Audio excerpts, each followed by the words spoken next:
So we'll make a start. I hope anybody can hear. If not, you could send a chat or unmute. So we're going to discuss, today we're going to go through a little bit. Tes Oder is the day the Frierdiker Rebbe arrived in America, the day the Frierdiker Rebbe was saved from the Nazis, or the day he actually stepped foot in America for that after being saved. But it's not only a Nes HaTzolah, which in and of itself is a tremendous. There's no English shire what the Nes HaTzolah is generally. Even if it was just, if we could call it just, even if it was only a Nes HaTzolah, it would already be a tremendous thing. But the Frierdiker Rebbe in his letters and then the Rebbe publicly taught us that it's actually something that's much deeper. It's actually something that is. This Nes HaTzolah is something that is a tremendous new step in our avodah.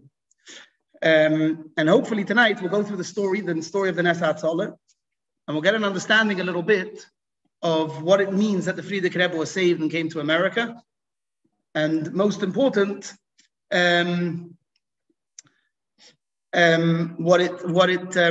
general overview of our tafkid today, because our tafkid today, everything we're doing now, all the avodah, all the shvi, everything that's all the mitzvahs, everything that we're supposed to do today, shlichas and mitzvahs, and all the things that ever was miyasid, all began because of this new nekuda that Tes Oder brought forth. So that's what should go through the things. Now, I have last time people told me the Mareh Mekomos was easier to learn through. So we have Mareh Mekomos. The problem is, so I'll share screen a little bit. The problem is that I had my daughter able to help me, but we didn't manage to finish it.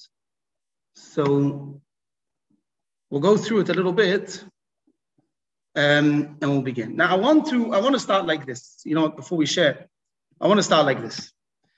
The Frierdiker Rebbe left Russia. The Frierdiker Rebbe was, as the Russians like to say it, the Frierdiker Rebbe was kicked out of Russia by the Russians. It's gepas that somebody wants to leave. So Kaviyachol, the way they were able, after the Frierdiker Rebbe was arrested, was released. So there was a very big concern for the life of the Frierdiker Rebbe. The truth is that in the first time when they had taken the Rebbe, Nachmanson Lulav, they had permission from their higher ups, but it didn't come from the top. It wasn't at the top. They weren't sure if politically it was worth it, and they had made a decision.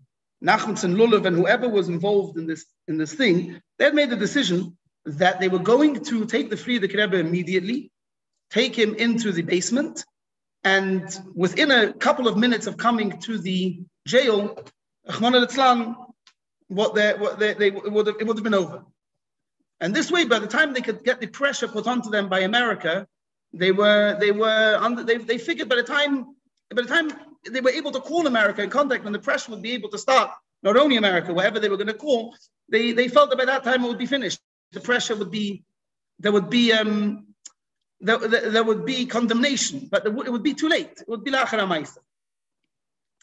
There was a nest, such a big nest that there was, if you recall the story of Beis Tammuz, of Tesvav Sivan Estes, the nest was that they arrived at the gates and the gates were locked, and for about 25 minutes, the Frierdiker Rebbe is sitting outside the gates, and they can't even get into the jail. By that time, they already managed to make the phone calls to America, to wherever they had made the phone calls. The pressure had already begun. The word was out that the Frierdiker Rebbe had been arrested.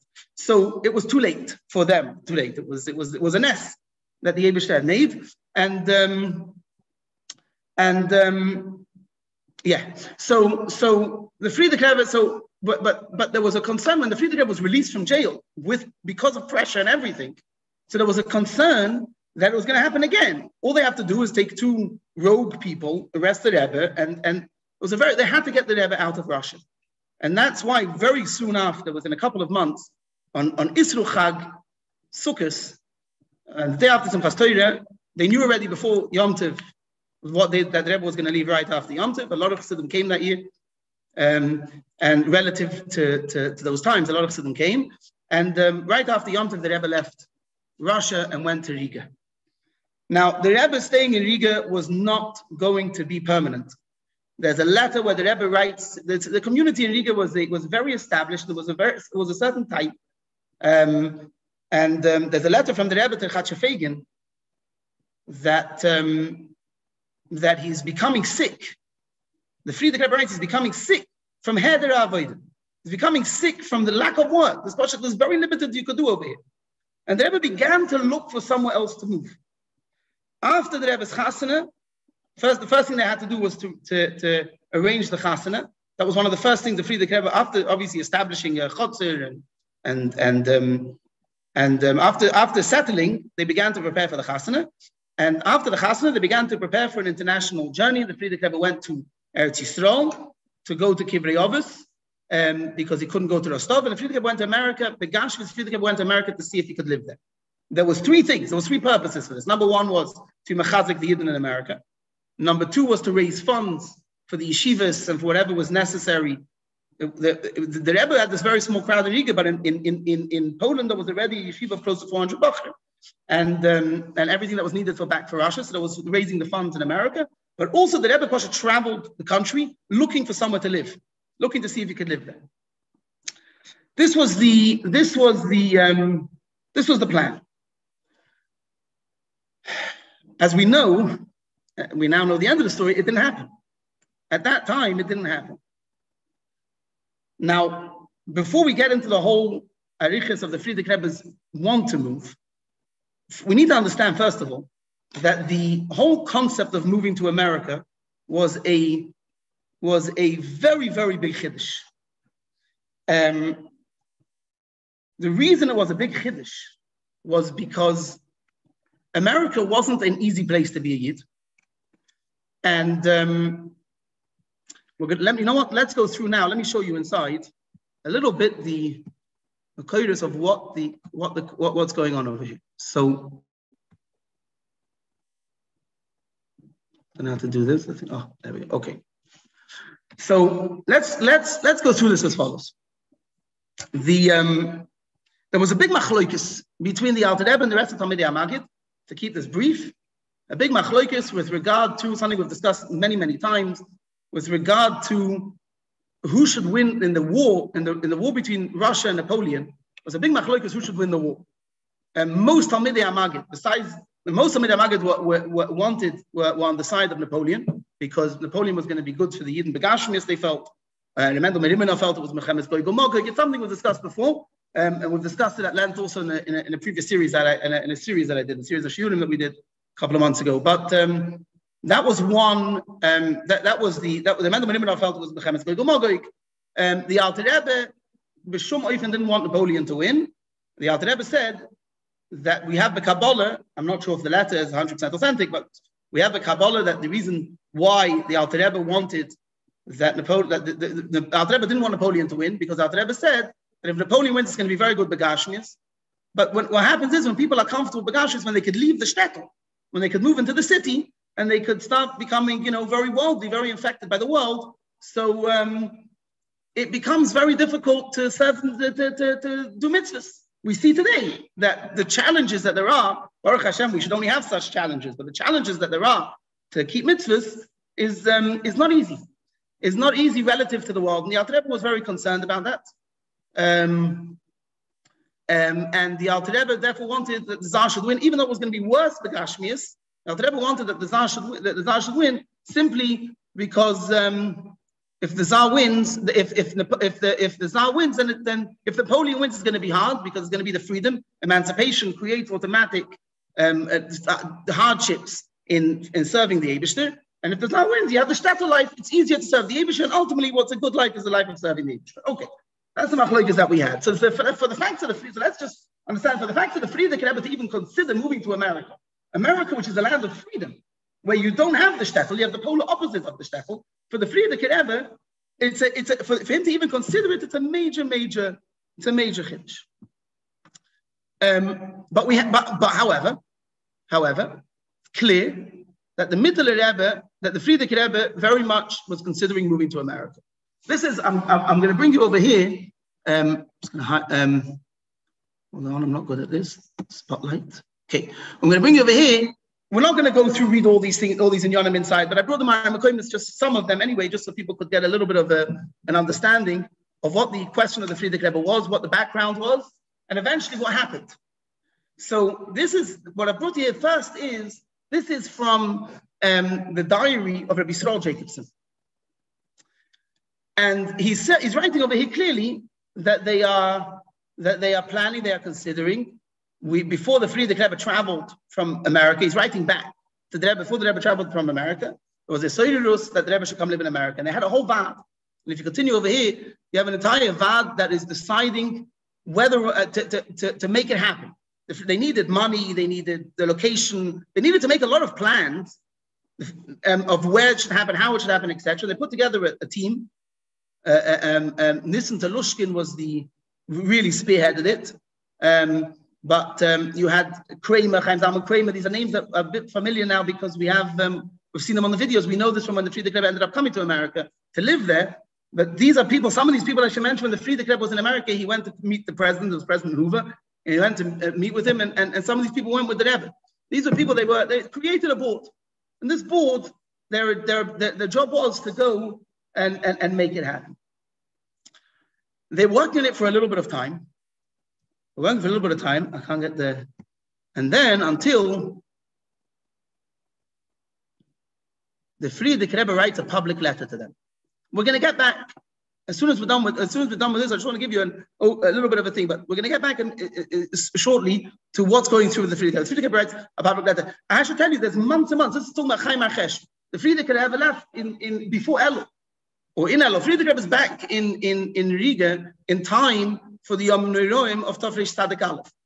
So this is going on a few months. There's a committee after the Rebbe leaves. There's a committee trying to bring the Rebbe to America, and the Rebbe writes a public letter.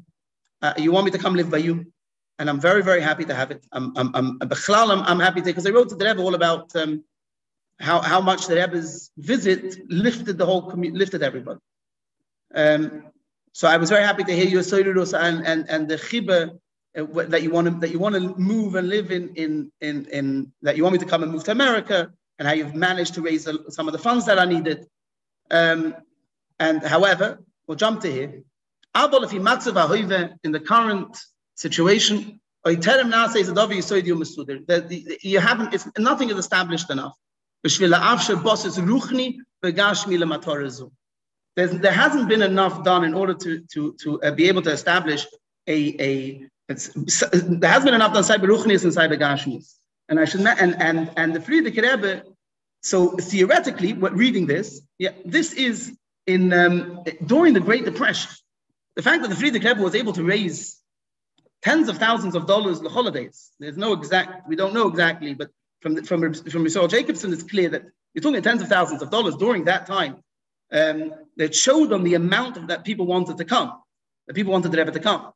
But the Rebbe's issue, and as you go later in the letter, I'm going to leave it to you to go through it yourselves. But as you go later in the letter, you'll see that it's not a financial question. There's also the fact that you need a lot of money to move to America. But from what the Rebbe asks, the Rebbe says it's not ready, Baruchnis. And the Rebbe asks them to start doing things.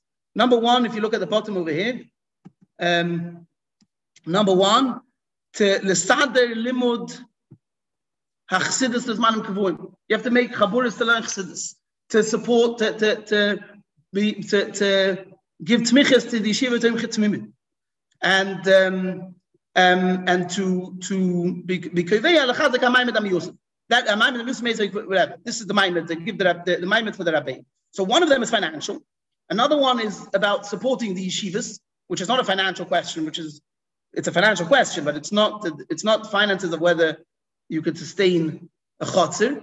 It's sustaining the yeshivas. But the first thing is l'sader limud, to arrange l'stabri midena nash leimer ki kol asar ba'asar, in every single place yisachtu v'yisagnu la'agudus u'tfutzes, to have groups l'sader limud, to be besader the learning of chassidus zmanim kavur. Okay, so we had over here that the Frierdiker Rebbe wants to come to America. They're talking about it.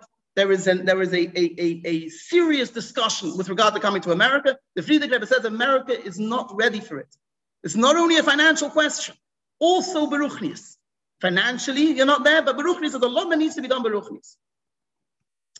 What needs to be done beruchnis? What needs to be done beruchnis? What is it that needed to be done? So to understand this, we need to get to a very fundamental question.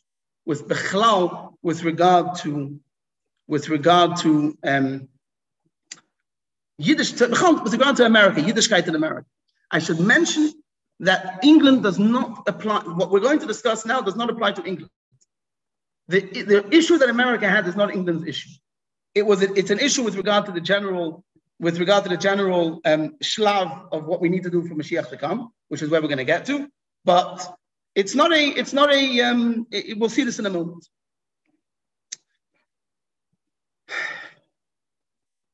Here at that same year in Tofresh Tzaddik Aleph, a couple of months after about 6 months after the Frierdiker, about 6 months after the Frierdiker Rebbe leaves America, he writes a letter, something that was Ubir Inyan Anisker B'dach, something that's explained in Chassidus, Shematan Torah hoya b'chatzi kador halozeh, that Matan Torah was in the hemisphere of Russia.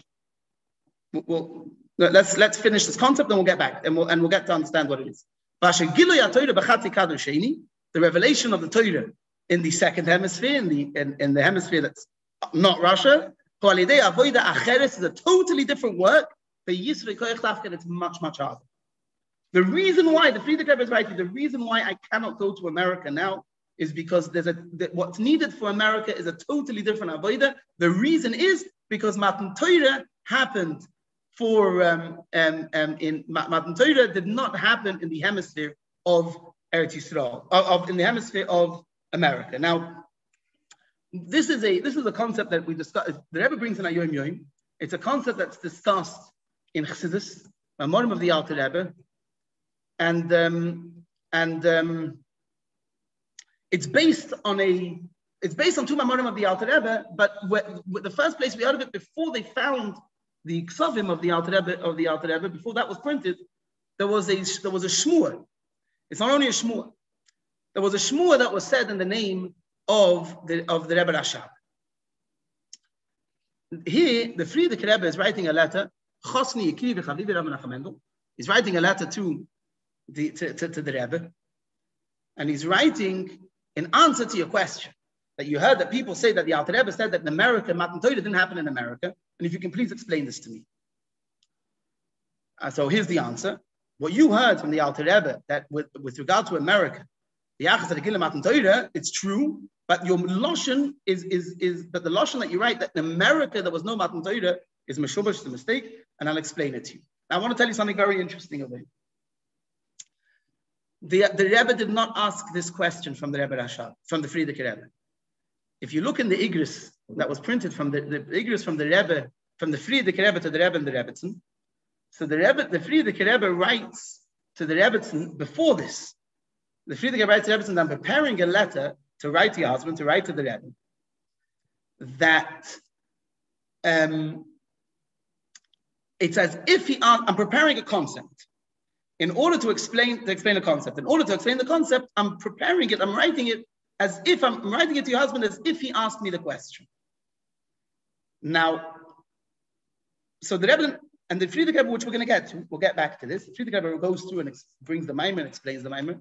So I just want to show you, a little bit why the Frierdiker Rebbe doesn't want to, why the Frierdiker Rebbe doesn't just want to write the biur. Why he needs to come in a question of question answer.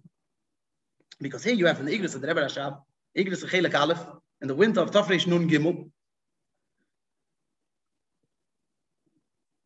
And the Rebbe Rashab writes like this. You asked me, Amasha Shama B'Shmi, you heard my name, Shemavur B'Kisvei Kodesh.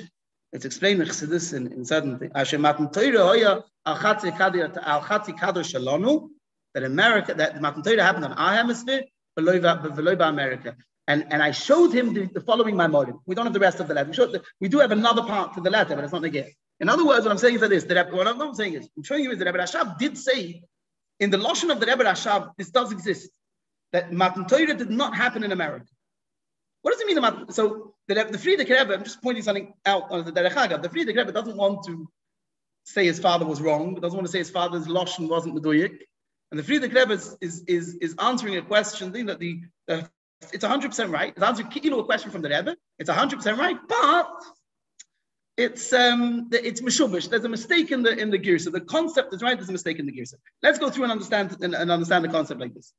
We all know something that's brought countless times in Chassidus, that what was the purpose of Matan Torah? What did Matan Torah achieve?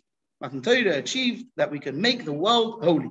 Until Matan Torah, the world couldn't become holy. Until Matan Torah, the individual intellectually can understand Elikus and can perceive Elikus, and more or less, or today, what's going to happen at the time of Mashiach from the human perspective. When Mashiach comes, not only is the individual going to understand Elikus, but the table itself will be able to feel, and the wall will be able to feel. But from the individual perspective, before Matan Torah, you could understand Elikus the way you're going to understand when Mashiach comes. But you couldn't make Gashmius holy. What the Eibishter wants is not that Gashmius. The Eibishter wants is not that Gashmius should be holy, not that the individual should rise to the highest of heights. The Eibishter wants that Inoilam Hazeh should become holy, that there should be this is what the Eibishter wants, that there should be Gashmius, and Gashmius should be holy. Yeah, this is the Yesod. This is the Yesod of Chassidus, that the Alter Rebbe brings some two different midrashim. The Alter Rebbe puts them together and says that the Tachlis HaKavanah, the purpose of the world, is that the Eibishter should have a Dira B'Tachtonim. Good. What's the Dira B'Tachtonim? Making Gashmius, making it holy. Yeah, this is the klal number one exercise. Now, what's the difference then when Matan Torah happened? What's the difference where Matan Torah happened? So let's go through something that Rebbe brings in Ayom Yom, and something that theoretically, okay, I want to learn it through from this letter of the Frierdiker Rebbe, even though later on you have it over here also. Lahavin, it's written in Tov Kuf Samach Beis, which is 1802. Lahavin kushis atoichnim ma'achash ha'oretzi kaduris, to understand if the world is round, ve'agula ketapuach, if it's round like an apple. This is such an often. This is such a. This was before anybody had ever left planet Earth. It's before you could see the world from on top. So the fact that it's round, they knew Columbus when he came to America knew it was round. But the fact that Rebbe doesn't say it's round. The Rebbe says it's round like an apple. If you the world is not a ball. Yeah, the world is. It's a different shape. It's bit like it's like between a ball and an American football. Like it's mamish like an apple. But so if the world is round, why those people that live America? Why those people that live underneath us in America? The Rebbe is in Russia. So why do those people that live in America? Why don't they fall off? Yeah, so what does the Alter Rebbe explain? The Alter Rebbe explains, I want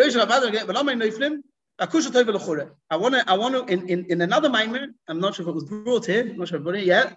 The Alter Rebbe explains, Mamish, Sir Isaac Newton, I had to check this up today when I was checking the dates. Sir Isaac Newton lived in this is a Maimer from the early 1800s, from 1802. Sir Isaac Newton died in the mid 1700s. So it had just the concept of gravity and that everything has a magnetic pull was brand new, a new discovery. And now the Rebbe over here says, you should know it's not the silver and the truth of what do they answer? What do they answer? I'm sorry, this is my revelation. Everything pulls to its foundation. Yeah. So what happens is everything pulls, gravity pulls. So if it pulls towards it, therefore you don't fall off because your feet are on the ground. Doesn't. Now, the Rebbe says we're not going to get into this discussion. This is a discussion that is would take much longer than the time that we have. But the Rebbe says it can't be because although you'll have a gravitational pull, and you could continue this. It's printed in the Memorim in Tov Kuf Samach Beis in the back in the Yisaf. It's Chelek Aleph in the Yisaf. So it's not. You could look it up. And the Rebbe explains that it's fine that you won't fall off. That people in America, the way the Rebbe puts it, won't fall off, but they should still be upside down. It's fine. You get a gravitational pull, but if there's one side up and one side down in a ball, so one side it just gets pulled towards. Why does it feel like you're up? This is very important to understand what we're about to say. in order to understand what was the problem in America, why the Frierdiker Rebbe, why none of the Rebbe wanted to live there, why the Frierdiker Rebbe didn't want to, and what happened in order for the Frierdiker Rebbe to live. So the Alter Rebbe explains that the true answer is if you look in Eitz Chaim from Reb Chaim Vital, that there's Teskal Galim. Reb Chaim Vital explains that there's two nyonim. There's Yosher and there's Igul, right? When it comes to creation, so you have very, very high levels of Elikus. Anybody that's learned a little bit of Chassidus will know that there's two nyonim. There's Mamale and Soiviv. Right? Mamale is a chayas, is an energy that everything gets specifically, and Soiviv is a more overall energy. That's what it is in our world. So you have the overall energy that exists in the world that just allows things to exist, and then you have individual. Everything, what makes me, and the table is that I have one energetic force, and the table has a different energetic force, and it's what keeps us separate, and it's the differences between us, and we're comprised of different things, and as you go deeper and deeper and deeper, at the beginning it's matter still, so at the beginning it's atoms, and it's various elements that create me, and that differentiate between me and the table, and eventually you get to the basis where it's actually different energetic forces, until at some point there is no difference between me and the table. At some point, once you get to all the way down, once you drill down to the bottom of the energy, so energy is, you could have a situation where you can have a situation, me and the table, and the air between me and the table, at some level is all energy. Is a lahavdil. I'm just saying kiviyachol. I'm giving an example to a physical case of Mamali and Soiviv.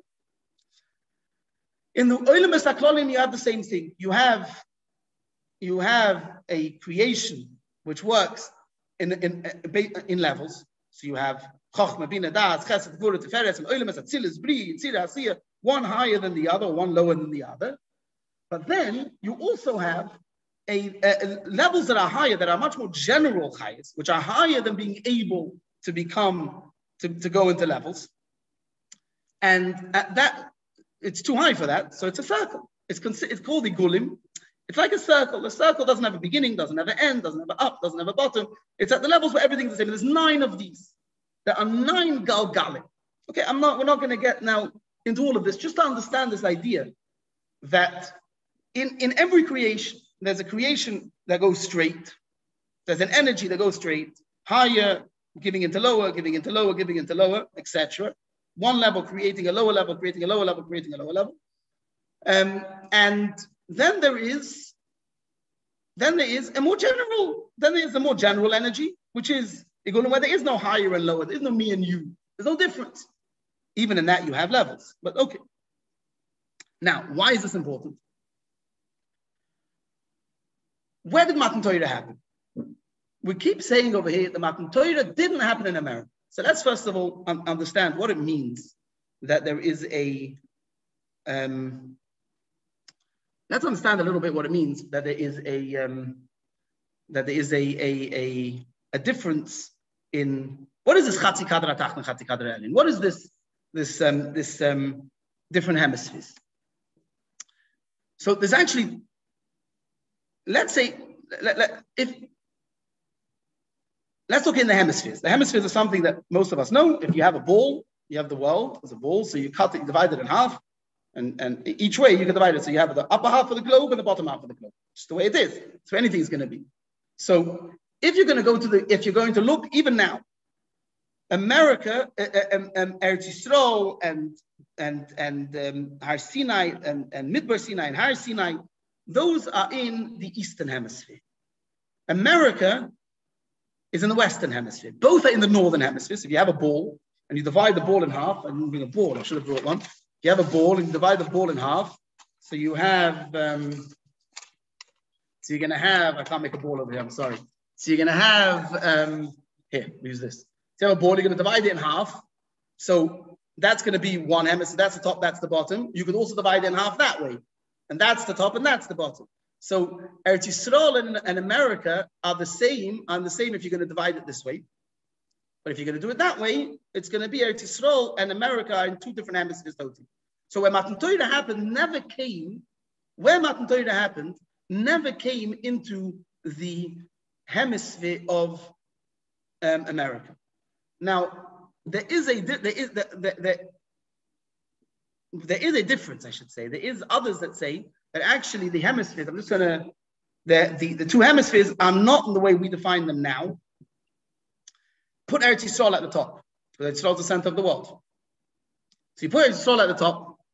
So if then there's no way for Eretz Yisrael is not going to be the midbar, if Eretz Yisrael is at the top, then where Midbar Sinai is, which is very, very close to Eretz Yisrael, is going to be in a separate hemisphere than America. Midbar is going to be at the top and America is going to be at the bottom. Not mamish the bottom, but towards the bottom. It's going to be in the lower hemisphere. What's the difference? Was the Torah given? Yes. Are we able to make Gashmis into Ruchnias? Yes. So what's the difference? What hemisphere is it? What is it even supposed to mean?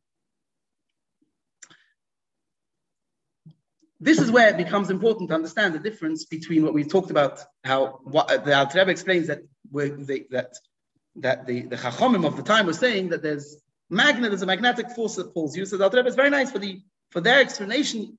The scientists look at physical and try to get to the bottom of what is this physical. We understand that everything really, they're going to get there one day, that everything is really from the spiritual. Everything really comes from Ruchnis.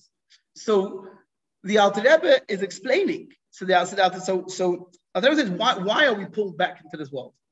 We pull back into this world because the energy that this world gets from all in, the energy that the world gets from is from Igulim.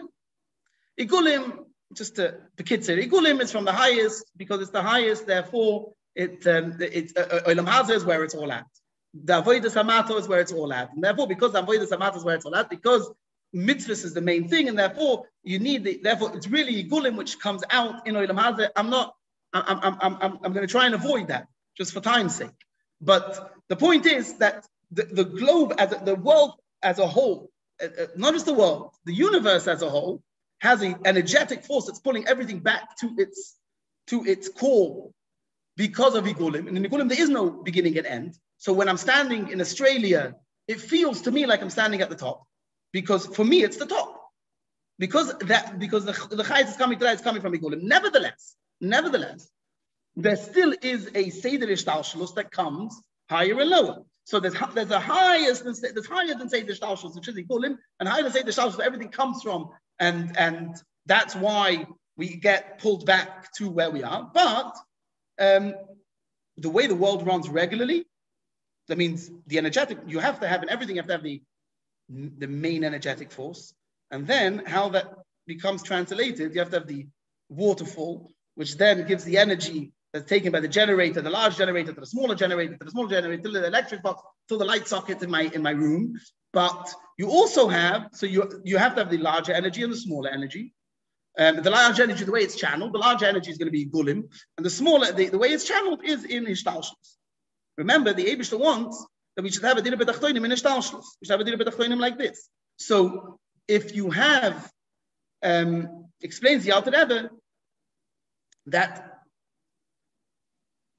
let me share a screen. I want to show you in the words of the Tzemach Tzedek. I want to show you in the words of the Tzemach Tzedek. Because in the words of the Tzemach Tzedek, you have, hope I have it here, that's all. I'm not sure if I have it here. The words of the Tzemach Tzedek means that it's just like in the mind.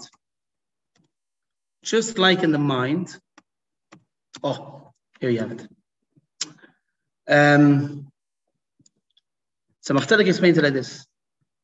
Alter Rebbe explains that it's the same explanation, but if we go through with the Tzemach Tzedek, it will be a little bit clearer. The words of the Tzemach Tzedek. Just like the main neshama is in the mind. The main, where the neshama rests, the main is in the mind. I don't understand. Is my brain any more alive than my foot? No. My brain is no more alive than my foot. My hand, if I'm an artist, I'm not, but if I'm an artist, my hand would have a very fine tchune in it that would have a lot of energy, would have a special type of unique energy it would have, right? So I'm no more alive in any part of my body as a matter of klal. I'm no more alive. But nevertheless, where's the main part of the neshama is in the mind, and where is the most refined part? What is the part that is the most important? If I'm going to ask somebody, can a person live without a leg? Yes. But you can't live without a brain. So even though the neshama that's in my brain is giving energy to my foot, and my foot is alive, just like my brain is alive, no difference. Nevertheless, you could have a concept. So there's this general koyach that's given by the nefesh. Nevertheless, the fact that the nefesh is in the mind means that the mind has something higher than anything else. The Rebbe uses this also to explain why the base of the Rebbe uses it also to explain why the base of Mikdash is higher than anywhere else. How can you have higher and lower? If you have Igulim, if the whole world is getting its energy from Igulim, and that's why we don't fall off, so then the whole world should be at the same level of Ruchnias. How can you have a base of Mikdash that's on a higher level than anything else? The answer is because like what we just explained. Because it's true, there's an overall energetic force, but then there's the creation through Ishtalshalos. That's the way the Bria came about, and therefore, look at the human part, look at the human being. Every part of you is alive, but the Ikar Ashra is in the brain. You can have when you have higher and lower. Okay, so when you have Matan Torah, when you have the place that the Torah was given, that place is going to be more special, more holy. It's going to have, forget more holy, it's going to have an extra special koyach. I don't know if the brain is more holy than the foot. Holy is not the right word there. Because that's where the Mishkan, the Hashra was, because that's where the Eibishter came down, V'yered Havaya al Har Sinai. Because the Eibishter came down on Har Sinai. So anywhere in that hemisphere, anywhere that was able to witness that was part of the hemisphere, it has an extra special energy, extra special koyach rufni, that anywhere that wasn't able to, it's called the dark side of the moon.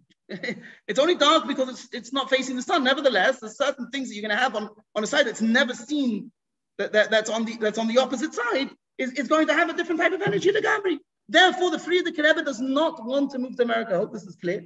Therefore, the Frierdiker Rebbe does not want to move to America.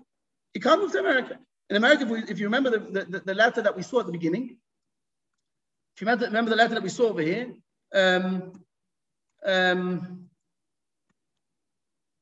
it's a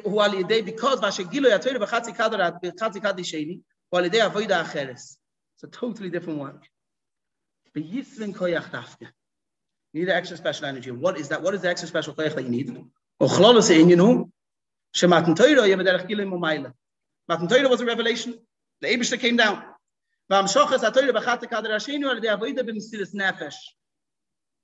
You need the human to do it. It's avodas mesiras nefesh. It's a totally different avodah that comes down. Okay, that part is clear. So the Frierdiker Rebbe goes to America. He's looking to move to America.